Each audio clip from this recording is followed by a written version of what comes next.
Welcome to Steve Savant's Money, the name of the game. Hi everyone, I'm your host Steve Savant, syndicated financial columnist and money gamer extraordinaire.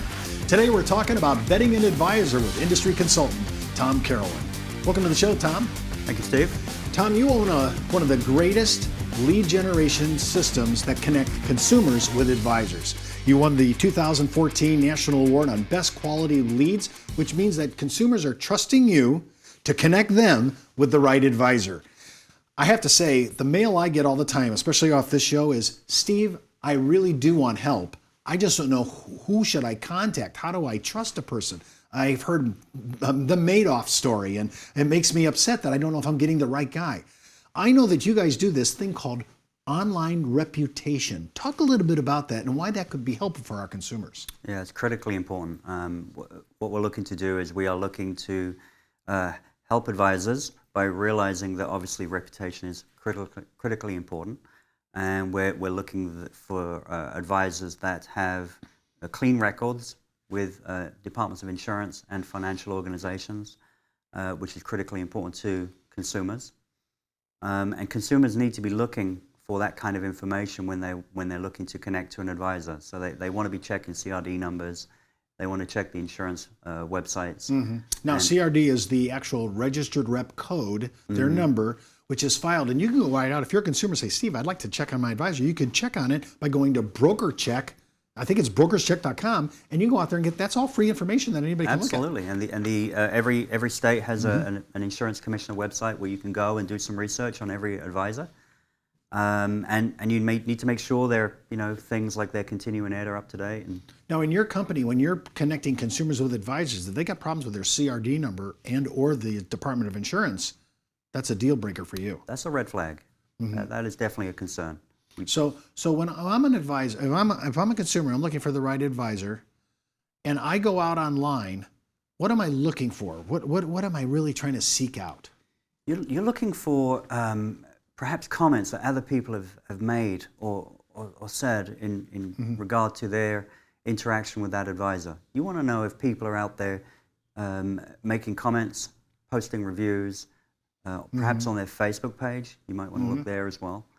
So you're looking for the reputation. You're looking for the reputation of that advisor.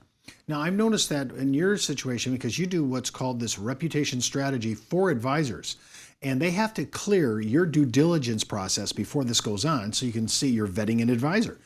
Now that they're online, you get to kind of see how they interact, because your consumers that are coming through your distribution are going to these advisors who you're recommending in their geographic area, right? They're there. Absolutely. They're there. Right. And you watch this. You kind of have to keep a rein and a maintenance on not only these comments that you're talking about, but really how they rank in Google. Are they showing up on the front page? Do they have good reputations? And when they do, are they going to talk about, is their practice broad enough?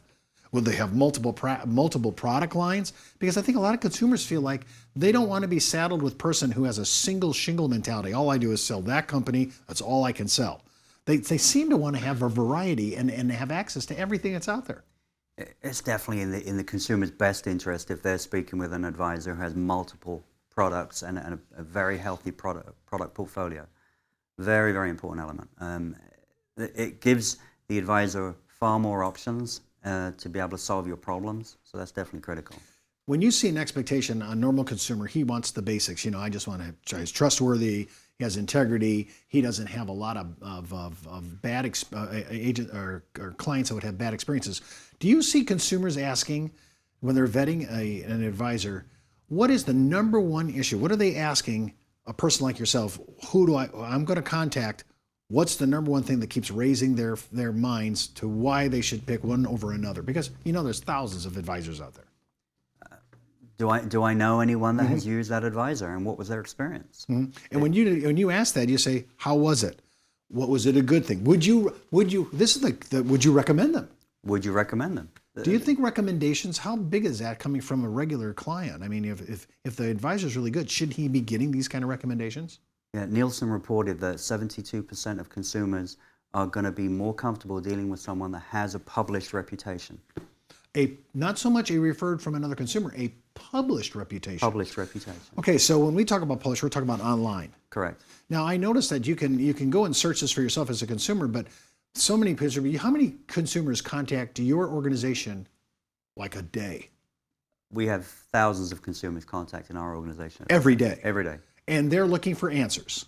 And so they need an advisor who has that particular area of expertise so they can answer the question, their questions answered properly. When I think about that, I'm just trying to think of thousands coming. How do you know where to send these, to sort this out? The task is horrendous. It's huge, huge task. And not only are we looking to provide a voice for those advisors that do have an elevated reputation, but we're also looking to provide them as the service provider for every geographical area. So it is an enormous task. You have to do a huge due diligence to really vet the advisor. When we come back from the break, I'm going to talk a little bit more about what you should look for and a heads up as a consumer so that you can choose an advisor that you can get comfortable with. Remember, when it's talking about money, we're talking about your family. We'll be right back after the break. Take a close look at your hard-earned dollar. How do you think your money's doing? Are you keeping an eye on it? Is it protected from taxes, inflation, and market risk?